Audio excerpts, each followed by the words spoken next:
and we are Botany for Kids. Just a couple of backyard botanists. Nice. I said that in the wrong order. That's okay. That'll work. So today we are talking about endangered species. And endemic. Yep. So Talk about what that means.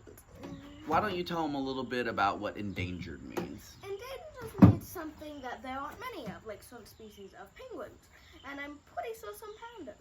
Sure, there's a lot of different endangered species. Endangered but, species just means we're worried about them going extinct. There's not many of them left, right? Yeah, like cavemen, the dinosaurs. Yes, many species have gone extinct throughout time. So today we're also talking about endemic species. Do you want to tell them what endemic means? Endemic means something that only grows in a certain area. For us, it's this specific region of the United States. Yes, very good. Very North good. Carolina. Yep, exactly. And so these sunflowers are endangered endemics. So we try to grow as many endangered species as we can in the garden to try and... There's a moth? That's a ginormous moth. Oh yeah, that's a very pretty... Well, we might as well show it to them now that we've interrupted the video. We've got a giant moth here. I guess it just decided to take a really long nap right there. So, today we're talking about endangered endemics in the sunflower family. These are what flowers look like in the sunflower family. Here on the yellow is world sunflower, and the purple is Georgia aster. So what's the science name for sunflower family? Asteraceae. Asteraceae. Very good. And do you remember what aster means? Star. Yeah. So these are kind of shaped like a star. And kind of like a star, these... Asters in the sky. Very good. These parts of the flowers on the outside look like rays of sunshine. And we call these ray flowers. Now, this might look like one flower, but it's actually a bunch of flowers all stuck together. Do you want to show them? Here, show them this one up close. Oh. Phone fell. That's all right. That has happened many times. So if you look really close, let's help it zoom. If you look really close at this flower, then you might be able to see Evie's face very up close. But you might be able to see at the very center, we call that center of the flower the disc. You can see these tiny little flowers in the middle. We call those disc flowers. And around the outside, remember what we call those ones on the outside? No. Ray flowers. Because those are like rays of sunshine. My hand on Okay? the dead moth. Oh, I laid my hand on the dead moth for like a week. let's try and take a closer look. All right, so here we have some really good examples of flowers in the sunflower family, or Asteraceae. They used to be called composite flowers, and some people still call them that because a composite is just a group of a bunch of different things. And these flowers are groups of a bunch of different little flowers. If we zoom in, we can see the different flowers much closer. So let's pick one and zoom in. This is called a cosmos. If you look really closely, you can see those disc flowers in the very center. And in this example, they're literally star-shaped.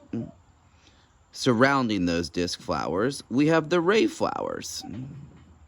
You can see them around the edges here in the world sunflower. You've got to zoom in really close to see those disc flowers in the world sunflower, and especially to see the disc flowers in the Georgia aster. You can see they're white right here.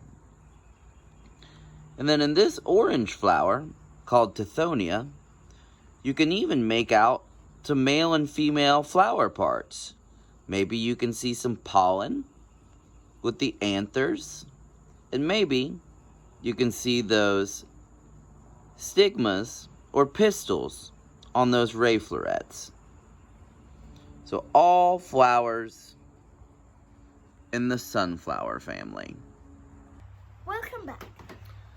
Okay, so remind them what we talked about today. We talked about asters, sunflowers, endemic and endangered. Very good. We talked about endangered species in the sunflower family. Remind them about the parts of the sunflower. So this looks like just one flower, but remember, it's lots of little flowers. These flowers on the outside are called, these are what of sunshine? Rays of sunshine. Rays of sunshine. And so these are the ray flowers. And then in the center of the disc, we have our disc flowers. Disc flowers. We have our disc flowers as well. All right? And I'm so, gonna write that on the board, disc flowers, so they know how to spell it. do you want to write it on the board? I will do that. Sure. Okay. So, Evie's going I to... still have this from You could even draw a sunflower if you wanted. Yes. Draw us a sunflower and the different parts of it. Thank you.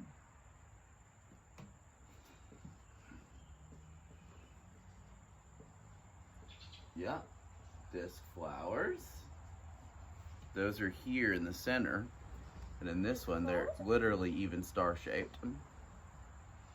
And then on the outside, like in this gorgeous one, that literally looks like rays of sunshine, we've got our ray flowers. You drawing the disc flowers first? Very good. And then the rays are on the outside. Very good. And then we have our ray flowers. Okay? So now, if it's autumn or fall where you live, there's a good chance that there are sunflowers or daisies that you can find blooming somewhere. So when you get a chance, or any in the Asteraceae family, right? So when you get a chance, head outside with a responsible adult and see if you can find some. All right? As always, I'm Aaron. And I'm Evie. And this is Botany for Kids.